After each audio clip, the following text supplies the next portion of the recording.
Well, good morning, everybody. This is Paula'S Picks, and as usual, we have another wonderful guest. Some of you may even know who this person is. His name is Michael Chase, and he is the founder of the Kindness Center. We all know what kindness is, and so I'm just going to go right over and introduce him and let him and myself go on with our show. So, Michael, we're very glad to have you Good here. morning. No, I hug everybody. Oh, to hug sure, me. There. great. Okay, so you can hug on TV. Thank you. Yes, you out there can hug one another if there's someone We need there. to hug more. Right, we People, do. especially the guys. I'm always talking to my. I know. Now, don't get me wrong. I love sports. I love the outdoors. I like guy stuff. Right. But I still think that men need to hug more. It's not a scary thing. No, it's not. It's not really, Yeah. but I know that's true. Guys don't do that a lot. And now that it brought me to think about, these are the two books that Michael has written. He's written two more? These are my only two books at the time. I'm working on a third one. I thought so. And this is called Loving Everyone, a four-legged approach to enlightenment. And Am I Being Kind? Because Michael's premise is about all of us learning how to be kind to one another. So I just, something that stuck out in this one was when you took Molly fishing. And Her first fishing trip. Her first fishing trip. And she was so upset about you throwing the fish back in. Was that what it was? And what did you think she wanted? Well, first of all, she was, I think she was a year old at the time. So, and I had never put her in a boat. I've never had her around the water. So it was a completely new experience. Right from, I remember pulling up the truck, Right. to the parking lot where the pond was. And she, and as you know, reading the book, Right. everything and anything excites her. Oh, yes. She's just, it doesn't matter what it is, but, Right. but water for some reason really just triggered something in her. She got so excited and just, my nice clean window in my truck went from, perfectly Windex to just slobber and nose Oh, prints yes, all I have over. those too.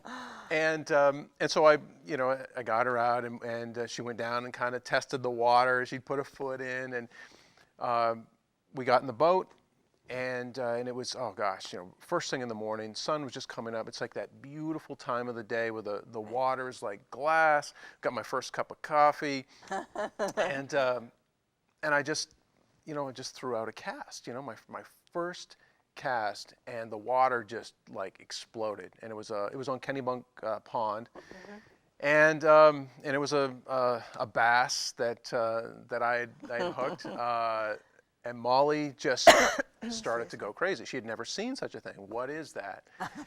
And so I've never been one to keep fish, and so I always catch and release. So what we call CPR, you catch, photo, and release. If it's a big one, you take a photo of it, keep it and take it home.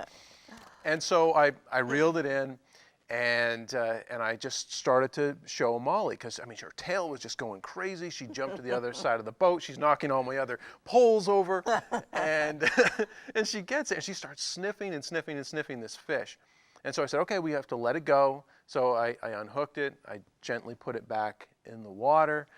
And Molly just instantly, she looked back at me like, what are you doing? Why did you do that? And she looked at the water, she looked at me, and then without a hesitation, she just dove head first into the pond. I had no idea what was coming. No idea what she was doing. And she had never been in the water, and she's actually looked like she was trying to swim, even though she'd never done it before, going after this fish. Well, it took about 2 seconds. She's like, okay, I can't breathe in here. And she popped up pretty fast, and I lugged her back in the boat. But this has been my life with this crazy dog for the last almost 10 years now. It's one insane event, and that's mild, the fishing story, one event after another. And at the same time, she does all these crazy things, but she's the most loving, compassionate, sweet, kind, just beautiful. I can't even put it to words just how amazing this dog is. And so that's how the book came about, and the title, The Radical Practice of Loving Everyone. I knew I wanted to write about her unconditionally loving ways. Could you tell the audience maybe a little bit about what is enlightenment? Well, enlightenment might mean something different to everyone. In the reference with this book, I have a dear friend who is he's a Buddhist, and we were having these incredible conversations over coffee once a week and talking about his path to enlightenment. And enlightenment is basically it's a state of just incredible inner peace where you remove fear and anxiety and all the stresses and the turbulence that we experience in our mind on any given day.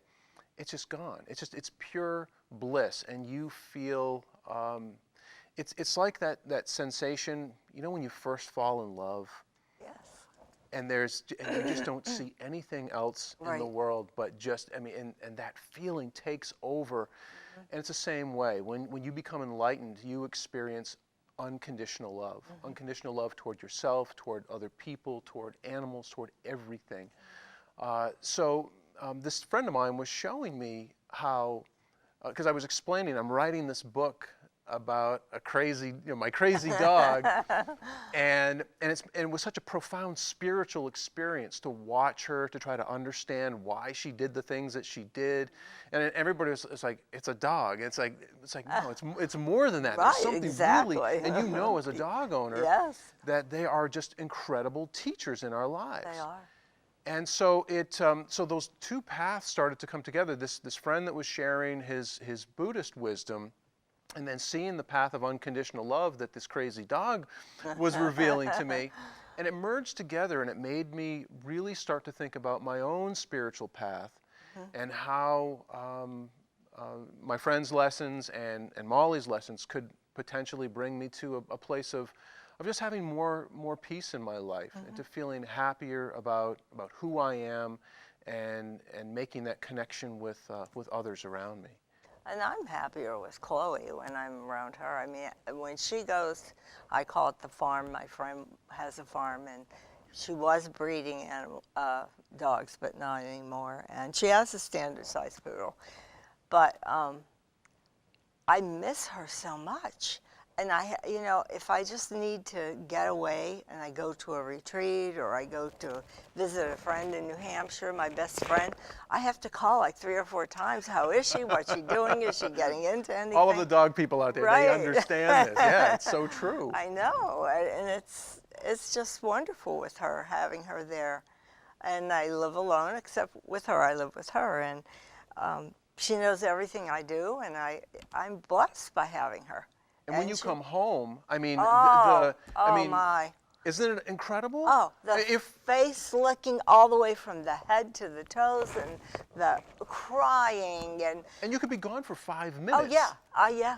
But when you come home, and imagine if we did that with one another, like our spouses, know. and like, maybe not to the point of jumping up and down, right? Because Molly does. I mean, she literally will hug you. Oh yeah. So yeah, I mean, you fully understand that unconditional love that they offer us. Right.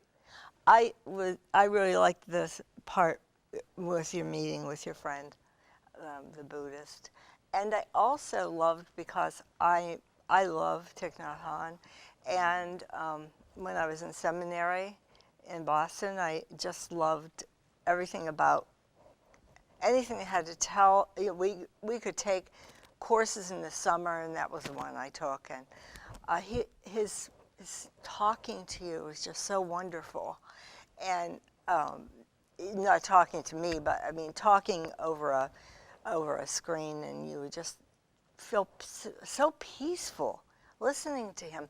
And I remember when I was telling one of the people here, we went around Boston area to just look at some other religions. We didn't have a specific religion at Andover Newton, although it was originally designed as a Baptist religion. But So we went to this Buddhist seminary, that's what they called it, but uh, they designed it because men and women who were in Boston proper working would have such stress in their lives, whether they were working at the stock market or whatever, that coming there was just such a relief to them, and such beautiful things happened to them, and they could go back refreshed into their workplace. And so that's why they designed that center,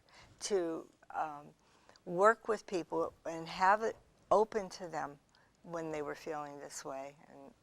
And he took us for a walk, one of the monks there, and he turned around and he said, "Now listen to what I have to say." He said, "I know you're probably going to think there's something wrong with me, but I say, when you're walking, know that you're walking. When you're eating, be aware that you're eating." And that really stuck with me in every facet of my life. There are so many things you miss. Just a footstep. Well, what did you get out of that footstep? What did you get out of that meal? Was it just food, or how did it affect you? And that was my introduction to Thich Nhat Hanh, because he's very much like that. I never met him, but I have a friend who followed him all over the place for a time, and she did meet him, and she told so many stories. Oh, he's just such, I mean, and when you talked about, you saw him speak at a live event, Yes. Mm-hmm. but I'm sure that you had this experience where it felt like, how many people were there? About 500. 500? Yeah. But it probably felt like he was speaking to you. Me. Directly Yes, to you. It did. And that's how amazing this man is. I And there's know. some brilliant spiritual teachers out there that they have this ability to make you feel like they're actually just talking to you, and they have this incredible heart-to-heart connection. And I love his ideas on walking meditation, on being more present, even when you wash the dishes. I learned, this is one of the things I learned from him, is that when you wash the dishes, experience everything about it. Experience the warmth of the water. Right. The smell of the scent of the soap that you're using, and just allow life to become a full experience, instead of, oh, this is a chore, I have to do this. Right. And switching from a place of I have to I get to. I mean, I'm blessed. I have dishes. Right. Some people don't have dishes, and if I have dishes, then that means that I just had food, and I was able to eat. So you can bring gratitude into that, which is so powerful. But he's such a brilliant teacher. He is. And now late into his 80s, I think, and still out there traveling. He was actually on Oprah recently. I think that's right. On a Sunday. Yeah. Yeah. I couldn't believe how good he looks. Wonderful. He doesn't look like he's changed at all. Meditation and a vegetation diet will do that. Right. Yeah, I'm not sure if he's vegetarian or full vegan. I don't know. I think he is vegetarian though. But yeah, that right there. I know in my own personal life that has really helped me a lot. Just making dietary changes. It's incredible how it clears up your mind. It does. And that combined with just creating more stillness, like this retreat that you were talking about, for these people to go. And I'm sure everybody had to put their cell phones away. Definitely, yes. No Park computers, them at the no door. phones, Right. and just power down, be present, and just experience, fully experience what's happening around you every single little moment. To be present, and that's the thing that we hear in all the great spiritual teaching, is to be in the present moment. And another thing that this crazy dog shows me time and again, always, living in the present moment, non-judgmental, and just, the most basic, simple lessons. But when we really apply them to our lives, it can change so much. It can. And so, your idea of kindness, you are hoping, and you have found out that has really grown, And I guess and I know you are interested in talking a little about about bullying that's happening in the schools and how kindness could maybe help that situation. Yeah, that's, of course, we hear so much of it on the news. And years ago, I know that, I mean, I've been out of high school, it was 25 years ago plus that I graduated, but there was never stories of shootings or the kind of violence that we're experiencing consistently now. It was there was a fist fight, there was some pushing, some shoving, Right. some unkind words, and things like that. And I think on some level we've all been involved in those types of things Right. when we were younger. But now with technology, technology has become a frightening vehicle for bullying. You know, whether it's through Facebook or texting or whatever vehicle that kids are using, and sadly, it's causing kids to end their own lives, or to experience massive amounts of depression, or to become bullies themselves. And I think that's something that we have to understand, that so often these kids that we label bullies and we say they're a bad kid, that's a young person that's suffering in some way. They didn't just, you know, show up in the world and think, hey, Right. my purpose in life is to be a bully. Or they don't Right. wake up and think, I'm going to go just make life miserable for other kids. They're hurting on some level. Maybe they've been bullied in their own home. Right. And sadly, there are home environments where kids are being, you know, treated very unkindly by, it could be a parent or a brother or a sister, and they take that negative energy and they bring it to school, and they take it out on others. So it's important that we first of all treat these kids with compassion, with kindness, because if we instantly, you know, it's all about punishment and you're in trouble, and you know, we come down on them really, really hard, instead of saying, okay, what's going on here and how can we help you? That perspective, I mean, that can make a world of difference. And I've worked with thousands and thousands of kids over the last several years, and I personally feel we need that approach more, is to treat them in kinder ways, and also make that little flip in consciousness, where instead of constantly being against things, we can put our energy in what we're for. So an example, of course, is we hear so much about anti-bullying. Let's be against bullies, and anti-drugs and alcohol and those things. And of course, nobody wants those things in the school. No. But if we're putting our focus on what we don't want, we're only manifesting more of what we don't want. That's right. So we have to put our energy into what we do want. And we want kindness, and we want compassion, and we want love and understanding and respect. So my goal with working with schools is to bring in a program that will inspire that, rather than saying, let's stop bullying. And it's that story that I always loved, and I've told it so many times, about Mother Teresa back in the 60s, and you've probably heard it, when she was asked to march against the war in Vietnam. And she said, absolutely not. She said, but if you ever have a rally for peace, I'll be there. I'm there. Right. I'm there.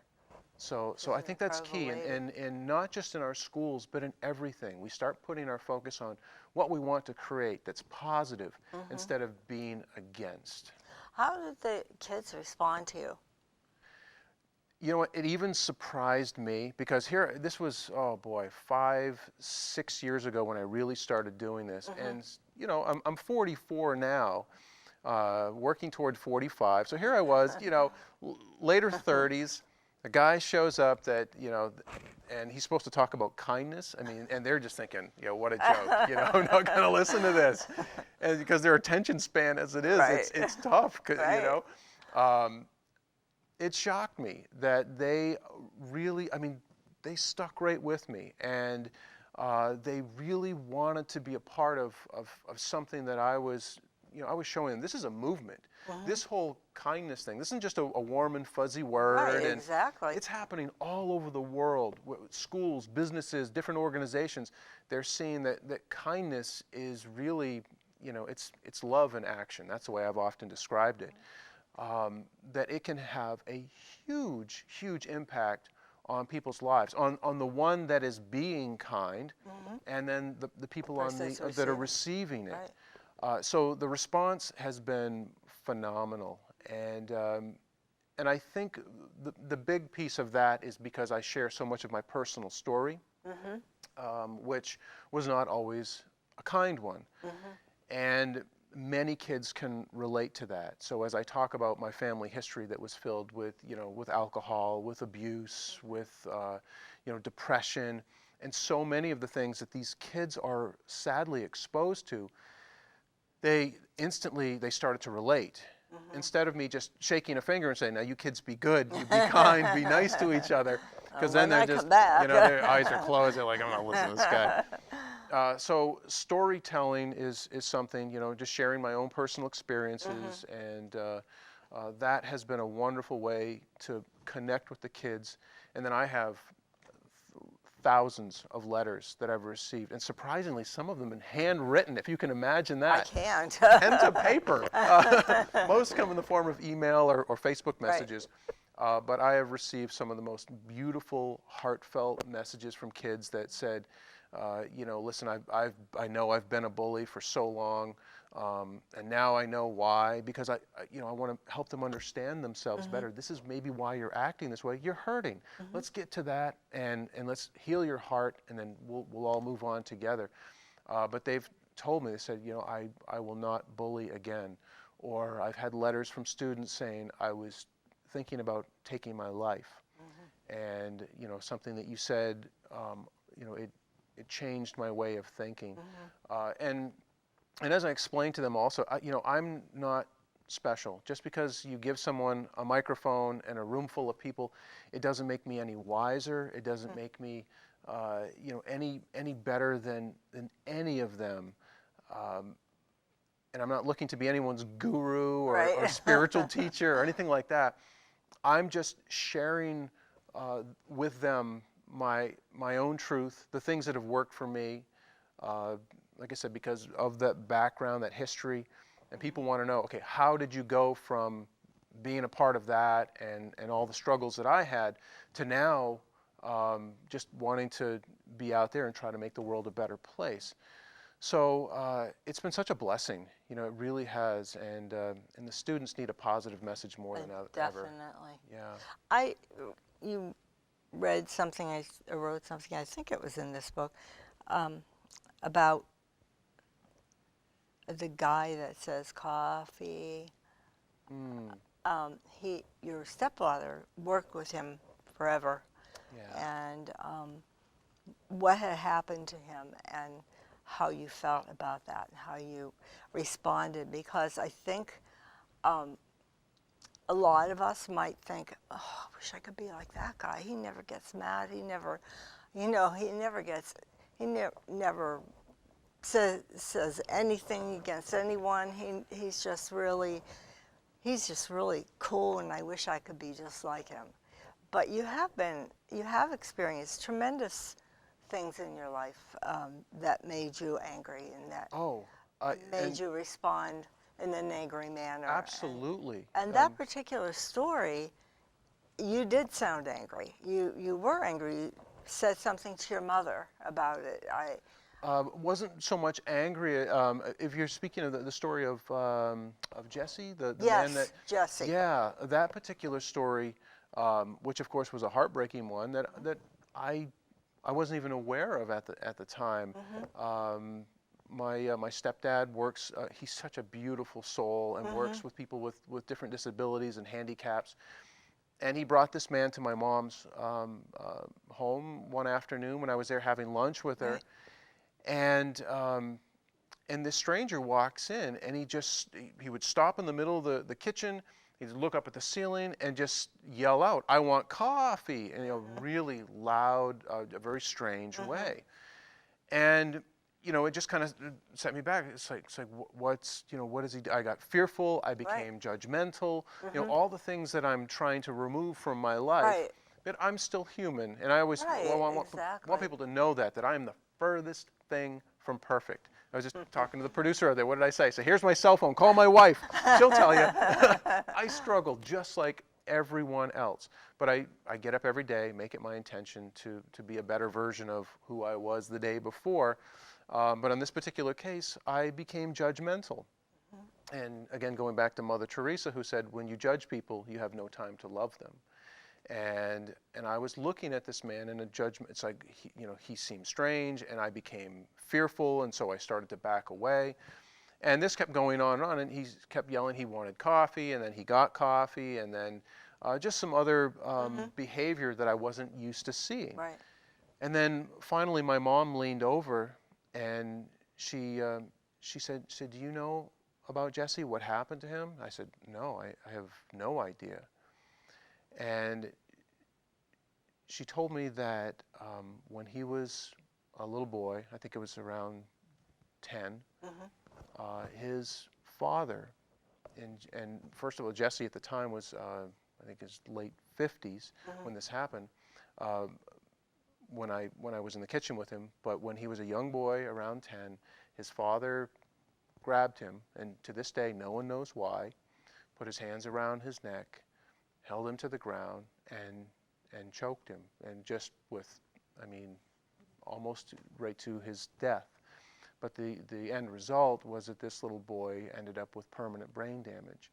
And for the rest of his life, he wasn't able to walk or talk or do the things that you and I are so blessed to be able to do with ease. And so my mom told me this, and instantly my heart just shattered. And I just, the angry piece, I became angry at myself. It's like, how could you possibly, be fearful or judgmental or, and it's all about, it's the power of understanding. And when you start to understand that everybody has a story, every single person on this planet has a story, and it's not always a happy one. And so when we look at people, we have to, stop judging them and just come from that place and a place of curiosity. A lesson that Molly teaches me time and time again. She's so curious about whether it's a fish or a person or any situation. So curiosity is an amazing cure for a judgmental mind. When we become curious and start asking positive questions, oh, I wonder where he's from, or I wonder, where he lives, or, it can be the simplest of questions, and it will take you out of that judgmental piece. So after understanding what had happened to Jesse, my heart opened, and I was then sitting with him and just communicating the best that I could. We were drinking coffee together. So it's incredibly powerful when we really allow ourselves to be more curious and to understand instead of judge. And didn't you link understanding with another word? I can't remember in your book, but was understanding linked with something else? But understanding, that one particular word popped up time and time again, especially in the new book. Because I realized that when you have that level of understanding, when you understand someone, then you can have empathy. And then empathy can lead to a place of compassion, and your heart begins to open. And then compassion leads to perhaps an act of kindness towards someone, because your heart is broken for what they're suffering. We can be kinder. And then kindness, like I said, is that vehicle for loving people. And we have to start thinking about love in a much bigger way. So often we say, it scares the middle school and high school kids. I say, I want to talk about love. They're like, oh, no. Because they see it as, romance or their parents or Valentine's Day. It's so much bigger than that. And we can, I just have so many people in my life, and I can't think of one of them that I don't love. And that confuses people. It's like, well, they're not your relative, they're not your wife, or it's like, I love people. I just absolutely love people, and it's a lesson that I learned from my grandfather, my mom's dad, who was an inspiration behind the new book of loving everyone. And then of course back to Molly, who teaches. She loves everyone. Doesn't Oh, care. they do. Yeah, it doesn't matter what you look like, what you Right. smell like, what's in your bank account, what Just kind what's of in car your you pocket. If you've got a cookie in your pocket, she Yeah. really love you. But they do, they unconditional love. So I strive to be more and more like that every day. Do I bat 1,000%? No. There are days that that I screw up. I can be a Okay. jerk. I Right. say something that I was like, why did I say that? But at least, and because of people like Thich Nhat Hanh and other beautiful spiritual teachers, I have an awareness that I can see that I was just a complete jerk, and I can quickly try to apologize. And very, very difficult words for people to say. I'm Yes. sorry. I know. I was wrong about that. Tough for many people to express that.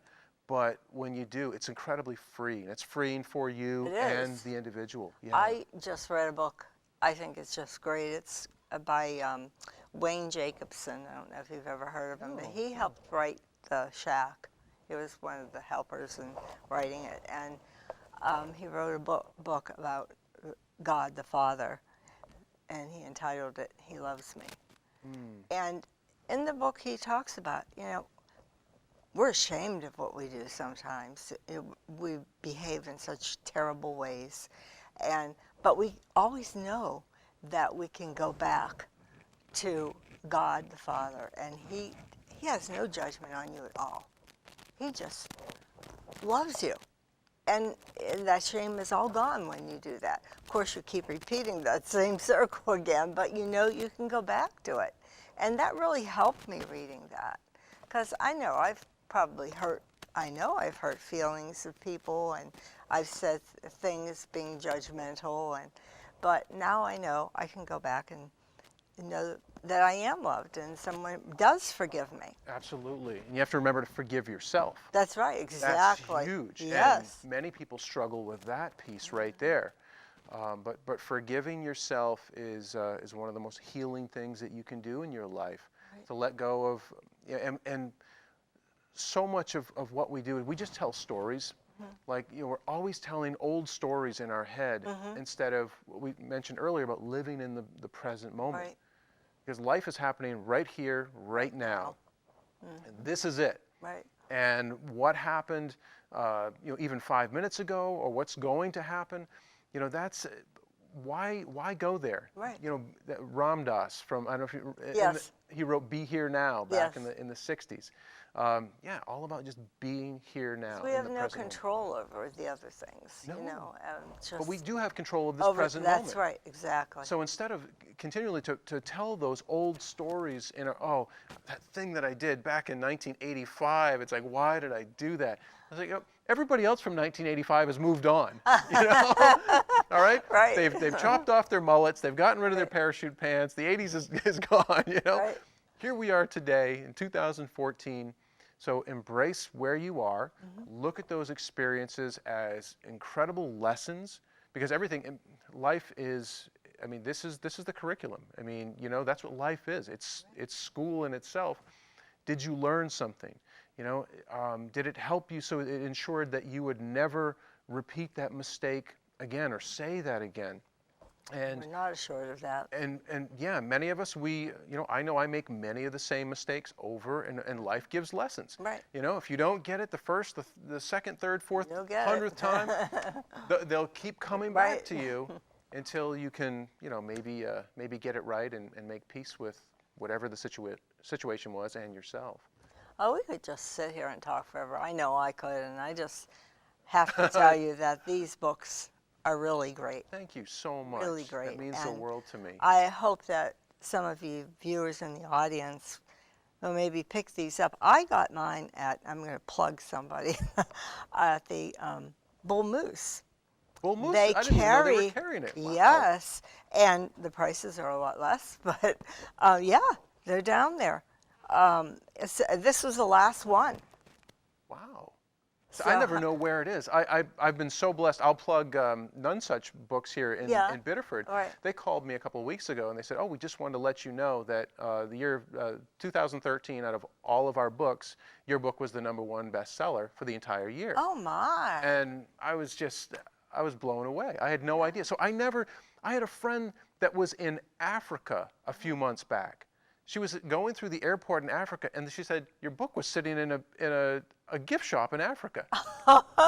It's like, that's So amazing. small. So I am so blessed, you know, that I'm able to do this, and I can share my And we're stories and blessed experiences. too to have you do it. Well, I mean, thank you so much. really, it's been so good for me to read these books and gave me such joy. And you know what? It caused me to turn off the television and just have the quiet. And Chloe just got under the covers, and I just read and read and read. And it was wonderful, and I need to do that more often. Yeah, that's that's something that we all, if we can disconnect from our electronic devices and TV, that was one of my, you know, I'm not big on like resolutions, but I said at the beginning of the year, I'm gonna, you know, move away from TV, try to get off my computer more, and actually pick up, you know, more books and spend more time reading real books. I don't know what it is, but I can't. And I know many of my friends and family, they love them, Kindles and their iPads. They can read books. I know, but you But don't hold them. I need to don't know that the smell battery's them. not going to die. Right. And yeah, there's something special about holding a book in your hand still. Yeah. Yeah. So thank you so much. I hope Thank you you, come Paula. back and I'd love to. let I'd us love to. know about the Thank things you. that are going on as far as your website goes. You know, let us know what's happening. Let us know when you're having an appearance or a retreat, because I know, for one, I would love to be at a retreat of Thank yours. you. And of your guests. I'm sure you have special people that come with you. So, ladies, gentlemen, please go out and buy these books, because, and that's not why Wayne is here, or Wayne. You're thinking of Wayne Dyer. Yes, I am. That's I'll what take crossed that. my mind. That's not why Michael is here, but I think it's just the most wonderful thing. And it gave me a lot of energy about my life, and it gave me a lot of things that I need to change, and then things that I need to accept. And using the word kindness really helps. So thank you for being here with us, and I'll see you again next time on Paula'S Picks.